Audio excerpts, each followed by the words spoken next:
Hi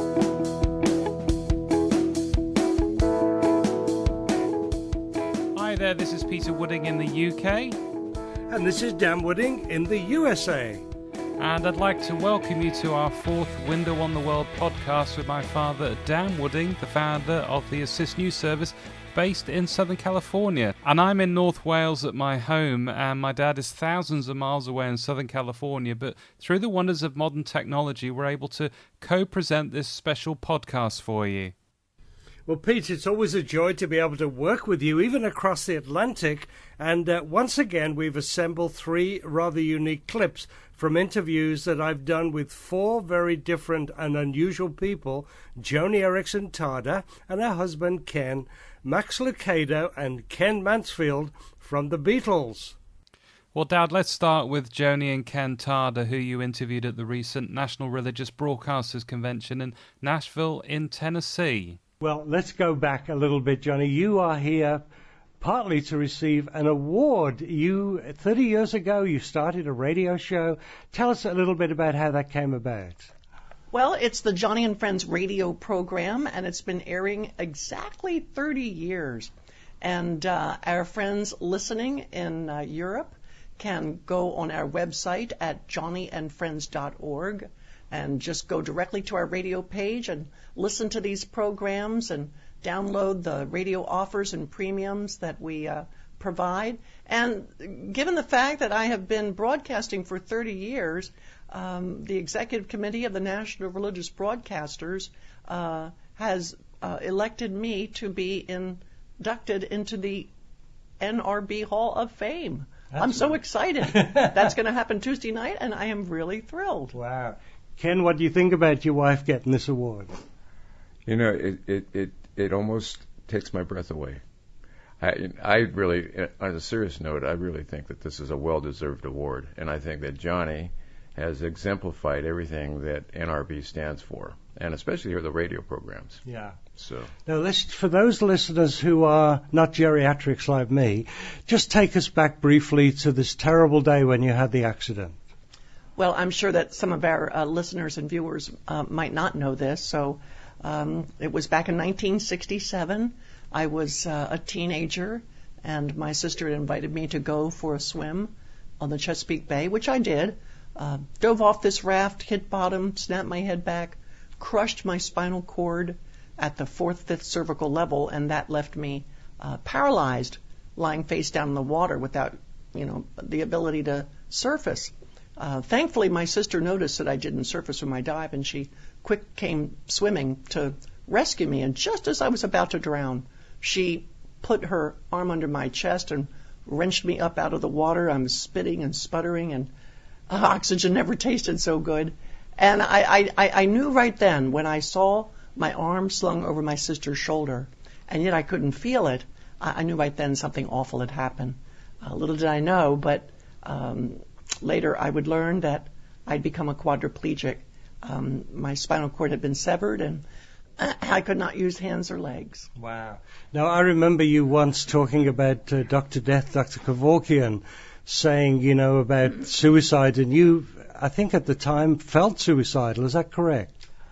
Well, at first, the novelty of being paralyzed and getting all these get-well cards and people visiting and all the attention, but when that novelty began to wear off and get-well cards trickled off and friends went on to college, got jobs, got married, and I was stuck in that hospital for almost 2 years, then depression began to sink in, deep, dark, despairing. And the reality of living without use of my hands or legs really began to sink in at that point. And that's when my despair turned to suicidal depression. And I would ask my friends to, come and just give me your father's razors or bring in your mother's sleeping pills, anything to just help me not face this. The idea of facing life sitting down without use of my hands or legs was just so overwhelming. Thankfully, there were friends who were praying, Christian friends who were lifting me up in their intercessions in a committed and specific way. And it didn't take long for me to begin to melt under the pressure of their love. Coming into the hospital, bringing their guitars, bags of donuts, pizza, teen magazines, they just kept me connected to reality. And that connection was so important. And was that the way that you finally found Christ? Well, I had been a Christian before my accident. Okay. I had been saved at a Young Life Weekend retreat, but up until my accident, I guess I thought I had done God a great big favor by accepting Jesus as my Savior. Yeah. But after the accident, it was a different story. This was a holy, high, exalted, lifted up God that I had to deal with. And I humbled myself before Him, needing Him desperately, which is something I still do. I still wake up in the morning, 45 years later. Quadriplegia still makes me get up in the morning requiring God's grace desperately. And when I recognized my urgent need of God, I think that's when the depression began to dissipate and hope began to blossom in my heart. Wonderful, inspiring interview there with Joni Eareckson and her husband Ken Tarder. And if you'd like more information about the work of Joni Eareckson Tarder, just go to joniandfriends.org. Now, Dad, the next interview that you also did at the NRB is with best-selling author Max Lucado, who in almost 25 years of writing has sold some 80 million books. How do you switch from being a pastor to a writer? Because they're totally different. How did that all start? Well, you've written more than a few books, I understand. I think Yeah, I've written 44. 44. That's loosely using the word few, but you know, it really works for me because all of my books come out of my sermons, and so I don't do anything different than any pastor does, except that I go another generation with my sermons and I turn them into books. So, the very first one, how did it all start? You presumably were at the church, you did a series. What was the first book about? Well, the very first book, I was an associate minister of a church in Miami, Florida. And in those days, you don't see it as much these days, but back in the 1980s, every church sent out a newsletter. Yeah. Just a little simple newsletter. And my job was to write a little article with that newsletter. And so I really enjoyed that process. Many pastors tell me how much they hate that, but I really enjoyed it. Sure. And I got good feedback from the church. And so I was encouraged by a good friend, why don't you try to get those published, all those articles? So I did. And it took me 15, I submitted it to 14 publishers. The 15th one said yes. Wow. And what was that publisher? That publisher was Tyndale House Publishing. Right. And the book was called On the Anvil. And it was just the first book. And each chapter was one of these stories that you'd written. Exactly. Soon thereafter, I moved to Brazil, and there my family and I lived for 5 years. Doing what? I was starting a church, in Rio de Janeiro. You speak Portuguese? I do. I still speak Portuguese. But I continued writing. It just became such an enjoyable outlet for me. And so I wrote, even though I was working in Portuguese, I continued doing the writing about a day or two a week and published 3 books while I was in Brazil. What were they? One was called, see how old I'm getting? I forget the name of my own books. One was called No Wonder They Call Him the Savior. Yeah. One was called God Came Near, and one was called 6 Hours One Friday. And then get the opportunity to move back to Texas, where I was raised, and pastor a church in San Antonio, and I've been there ever since. Now, going back to Rio, how did that come about? Yeah. Well, I came to Christ when I was 20, and through the influence of some good friends in college. And those friends actually were planning to be missionaries, and I started hanging out with them, and their enthusiasm was contagious. And so before I knew it, I felt the same call they did, and we all moved to Brazil together. Wow. And there was a group of several families. We moved down and stayed from 1983 to 1988. When you set up to do a series, do you think of a book in advance, or you wait to see, or what is the process for that? Well, every sermon series is a candidate for a book, and so I try to discipline my thinking and be a pastor first and a writer second. Yeah. And And consequently, I've done sermon series that never became books. Yeah. You know, like managing your money. Mm-hmm. Well, every pastor will do a sermon series on managing money. Sure. But only a few will actually turn those into books because none of us are specialists in that area. Sure. So, but still, every church needs to walk through that. And yet at the same time, most of the books that I have done in terms of salvation or steadfastness or perseverance or trusting or faith or joy, those do become books because those, I feel like that's more my sweet spot. Yes. Yeah. And so those are so not everything I write becomes a book, but everything is a candidate to become a book. How do you deal with the notoriety or the fame? Well, I don't know if I deal with it well. Yeah. It's a challenge, you know. I don't like to ask the Lord to remind me that if it weren't for Him, I couldn't say anything, wouldn't have anything to say. But He does remind me whenever I start getting a little too haughty for my own good. It helps me to stay as a pastor of a church. Because if all I did was travel and do seminars or be introduced as the author of so-and-so, you start to think you're pretty special. Yeah. But when you're a pastor of a church and trying to help people, live life, they bring you down to keep your feet on the ground, and but it's a challenge. Yeah. Just like I think pride is the oldest of the sins, right? Do people ever recognize you? They recognize my name because it's so distinct. Yeah, especially when you're flying. Do they? Yeah, Have you had an incident where they've said something?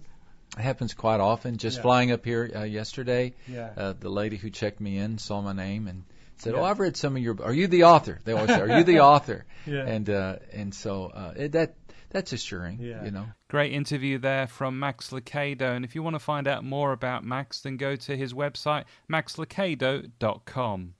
Well, our final clip is with Ken Mansfield, a Grammy Award-winning record producer and the former U.S. manager of Apple Records. Here in this interview, he talks about being at the final public performance of the Beatles on the rooftop of Apple Records in London. So let's hear some of this interview. 1969, January 30th, I believe it was, and we were on top of the Apple building, which is a 5 or 6 story building, downtown London, freezing cold.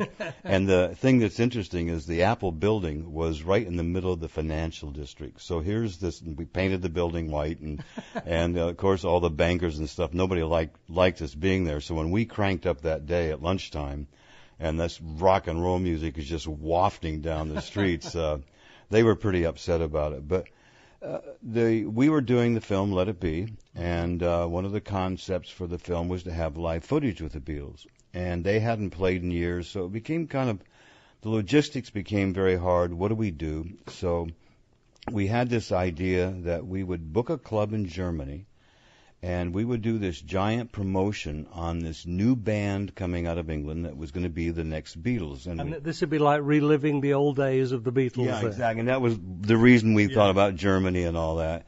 And so we gave the band the name Ricky and the Red Streaks. And so we were going to do this big promotion on Ricky and the Red Streaks, small club, maybe 200 people seating, and then the people would come to see this new hot band. We'd lock the doors and the Beatles would walk out, and we'd have our live footage, and of course everybody'd be going crazy in the club. Well, we could never pull things like that off because we couldn't keep a secret, and you can imagine how many people, if they knew the Beatles were going to play together for the first time in years, so we just couldn't come up with an idea. And explain at the time, had John passed away by then? No. John was still there? Oh, gosh, yeah. No, it was the 4 Beatles. You know, like George Harrison once said when they asked, will the Beatles ever reunite? And he said, not unless John, as long as John stays dead, he said, we'll never reunite. But anyway, so we had the idea, well, we need the footage, and so maybe we'll go on an Arizona desert or an American desert or an African desert and just do a free concert for the world. Well, the logistics on that was terrible, porta potties and insurance, and everybody would have died out in the desert, and there had been 8 million kids there. But anyway, so we just ran out of time, and so somebody said, we got to do the footage, we're going up on the roof. And like I said, January, it was freezing up there. So anyway, the guys came up. I went to the dressing room, which was one of the offices just before, and we set like a 1 o'clock concert date. And it was like they were back in the room there like a nervous band getting ready to do a show, and then they came out and they did this show, and it was just magnificent. And there was only kind of a handful of us that was up there that day. And myself and the other American was Billy Preston that was up there, and a girl from Arizona, Chris O'Dell. And then people like Alan Parsons was pulling cables for Glenn Johns. But anyway, it was the most incredible, special moment I've ever. I think it's one of the most historic moments in rock and roll. The last time they played together, and so two of them are gone, half of them are gone, and half of us that are up there have passed on. And those of us that are still alive, it's like we have this bond with each other, like two guys who are in a foxhole and lived through it or something. We're just forever bonded by that moment, and there's a closeness. Well, we're speaking with Ken Mansfield. This is an incredible story because Ken was very much involved in the launch of Apple Records here in the U.S. How on earth did you get that job? Well, it was amazing. I was a promotion manager at Capitol Records. And is that the one in Hollywood? The one in Hollywood. Yeah. And when the Beatles came on tour in 1965, it was my job just to work with them in general, just whatever they needed, do their press conference and all that kind of stuff. And I was a 20-something-year-old guy, and I was pretty hip, and I had the suntan and the Cadillac convertible and the house up in the Hollywood Hills, with the swimming pool. And I was kind of like everything they had read about and seen growing up because they were fascinated with California. So in all honesty, they were about as fascinated with me as I was with them because I just kind of represented this California scene. And at that point, because they become so famous, everybody they worked with was a lord of EMI or the chairman of the board at Capitol Industries, all the gray-haired suits, and all of a sudden they're working with a 20-some-year-old guy like them. We just hit it off. I mean, it was just something.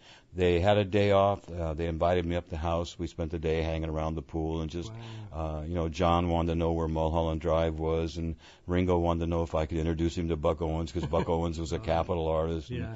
Ken Mansfield there, and if you want to find out more about his extraordinary career with lots of pictures as well, go to fabwhitebook.com.